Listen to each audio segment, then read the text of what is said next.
Personalidades del acontecer internacional se han pronunciado también sobre el juicio, esta audiencia que se supondría la audiencia final que se está realizando en este momento contra el Leopoldo López. La congresista republicana, por ejemplo, Ileana Ross, publicó en su cuenta: necesitamos a Leopoldo libre hoy. Régimen de Maduro está haciendo una farsa judicial y sin moral. Liberen a Leopoldo. El expresidente de Colombia, Andrés Pastrana, también escribió en su cuenta de Twitter: hoy los demócratas del mundo esperamos justicia para Leopoldo López. Leopoldo libre. Por su parte, la líder opositora venezolana María Corina Machado publicó también en su cuenta de Twitter: a estas alturas, Maduro debería tener claro que por su bien y el de Venezuela, hoy la única sentencia tiene que ser Leopoldo libre. Precisamente nos acompaña en Caracas María Corina Machado. María Corina, bienvenida, buena tarde. Eso es lo que se supone que tiene que pasar, como decía Pastrana, como usted lo señalaba. Los demócratas del mundo esperarían que Leopoldo tuviese una sentencia absolutoria. ¿Cree usted realmente que va a ser así? Buenas tardes, un placer estar con ustedes como siempre. Bueno, es evidente que cada minuto que pasa, cada audiencia más, a quienes resulta incriminado en este juicio absurdo y grotesco es el propio Estado venezolano, es Maduro y su régimen. Desde luego que no hay una sola evidencia, no hay ninguna prueba que incrimine a Leopoldo, sino todo lo contrario. Los propios testimonios que ha traído la Fiscalía lo que corroboran es su absoluta inocencia. Ahora bien, todos sabemos que esto es un juicio político y que dependerá de una decisión política la que se emita como sentencia definitiva, ya que todos los jueces en Venezuela hoy están conscientes que una sentencia contraria a los intereses del régimen implicaría seguir el destino de la juez María Lourdes Afiuni. Ahora, lo importante es que ni los venezolanos ni los demócratas del mundo aceptaremos sentencia alguna que no sea la libertad plena para Leopoldo, haga lo que haga el régimen venezolano. Ahora, María Corina, en este momento el gobierno de Venezuela está tan cuestionado a nivel de derechos humanos, sobre todo por lo ocurrido recientemente en la frontera, o está ocurriendo, mejor dicho, en la frontera entre Colombia y Venezuela. ¿Se arriesgarán a emitir una sentencia, bueno, una más, que hable de la violación constante de derechos humanos? Bueno, eso está por verse. Al final esto es una decisión, y a mí no me cabe ninguna duda, que es adoptada en La Habana, Cuba, y desde allí llegan las instrucciones directas a Miraflores. Evidentemente todo dependerá del costo político, como bien dices, en cuanto a lo que representaría una aberración como esta. Toda persona que tiene una mínima información sobre la situación venezolana y en particular de este juicio está consciente del atropello que representa, no solamente porque no hay delito, sino por la forma como se ha violado el debido proceso y todos los derechos de Leopoldo y las demás personas que están siendo juzgadas dentro de esta causa. Pero recordemos que estamos también frente a un régimen que se desmorona, que está en su punto más bajo de debilidad y su mayor ilegitimidad, donde efectivamente, como bien mencionabas, la situación en la frontera, el horror de lo que está haciendo Maduro y utilizando las Fuerzas Armadas venezolanas en términos de violación masiva, sistemática, cruel de los derechos humanos de los colombo-venezolanos, ha generado un repudio mundial. Y esto es una situación en la cual el régimen, desde luego, no quiere evidenciar mayor fragilidad y debilidad frente a sus seguidores. De modo que es una situación que al final depende de un análisis político que realiza el régimen en un momento en el cual la crisis humanitaria se acelera en Venezuela, la debacle económica se hace más evidente día a día, y la intención de militarizar y ampliar la represión a nivel de todo el país también se agudiza y se hace más patente. María Corina, ya que tocamos el tema de la frontera colombo-venezolana, cuando uno sigue la cronología de las declaraciones, se da cuenta cómo va increciendo el tono, es decir, las respuestas ayer de la canciller Delcy Rodríguez a la canciller Holguín de Colombia, uno le queda el mal sabor de hasta dónde pretende el gobierno venezolano escalar esta situación de tensión con Colombia. Hay analistas que señalan realmente que Maduro quiere una confrontación para desviar la atención o para suspender las elecciones, pero confrontación al fin. ¿Llegará el gobierno en Venezuela a eso? Bueno, en primer lugar, no se puede hablar del gobierno de Venezuela, ni siquiera del régimen como una sola política e intención, porque es evidente que hay facciones y hay grupos cuyos intereses están francamente enfrentados en este momento.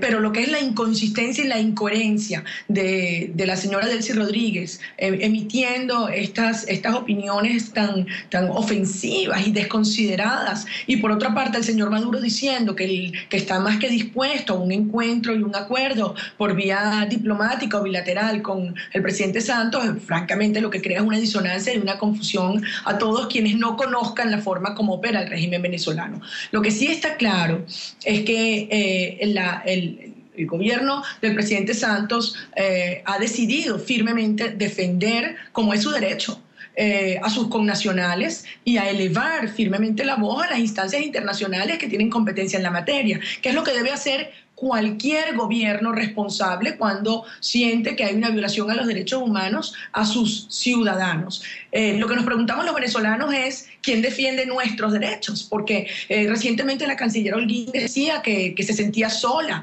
o que la OEA había perdido una oportunidad histórica.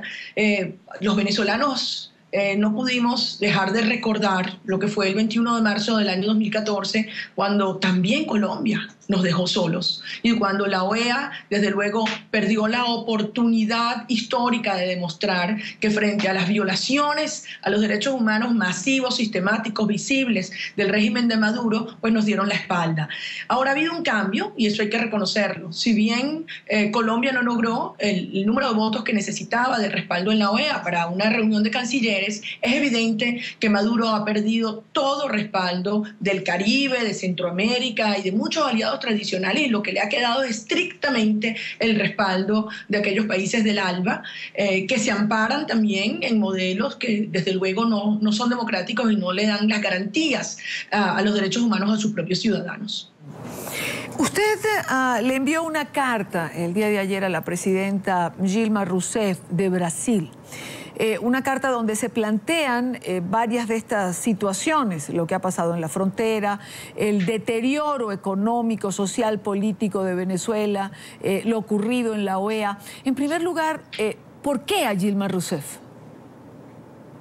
Bueno, esta comunicación la envié el día 26 de agosto a todos los jefes de Estado del hemisferio, a todos. En el caso del Brasil, esta comunicación también la hemos hecho del conocimiento del Parlamento. Es bien sabido cómo senadores brasileños han venido a Venezuela y han manifestado de manera firme y contundente su respaldo a la defensa de los derechos humanos y a la presencia de observadores internacionales calificados en nuestro país desde ya, de cara al proceso electoral, pero desde luego en el contexto de una crisis humanitaria y un proceso de represión que se agudiza. Ayer el Senado de Brasil, la Comisión de Relaciones Exteriores, interpeló al canciller Vieira y al embajador alterno ante la Organización de Estados Americanos, y efectivamente el senador José Agripino hizo mención y leyó la comunicación en la que yo le envié a la presidenta Rousseff, en la cual describía el escenario de la crisis humanitaria en nuestro país, una crisis que yo debo decir que se agrava cada día.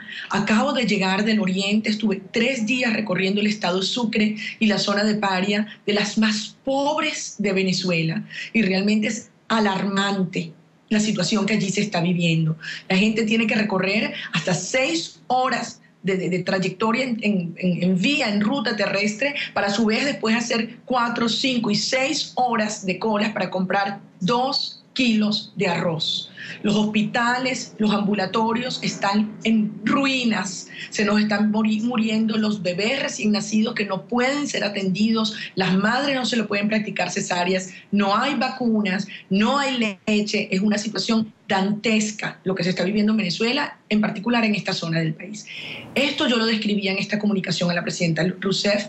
Le hablaba sobre la situación crítica en la frontera, la forma como se están violando los derechos humanos de los colombos venezolanos y de los venezolanos, de los comerciantes, de los ciudadanos, de los campesinos que ahora se encuentran en una situación crítica porque no van a poder sembrar y producir producto de este cierre absurdo de la frontera que, lejos de resolver el problema, lo agrava, le hace que la actividad ilegal y el contrabando se afiance y se incremente.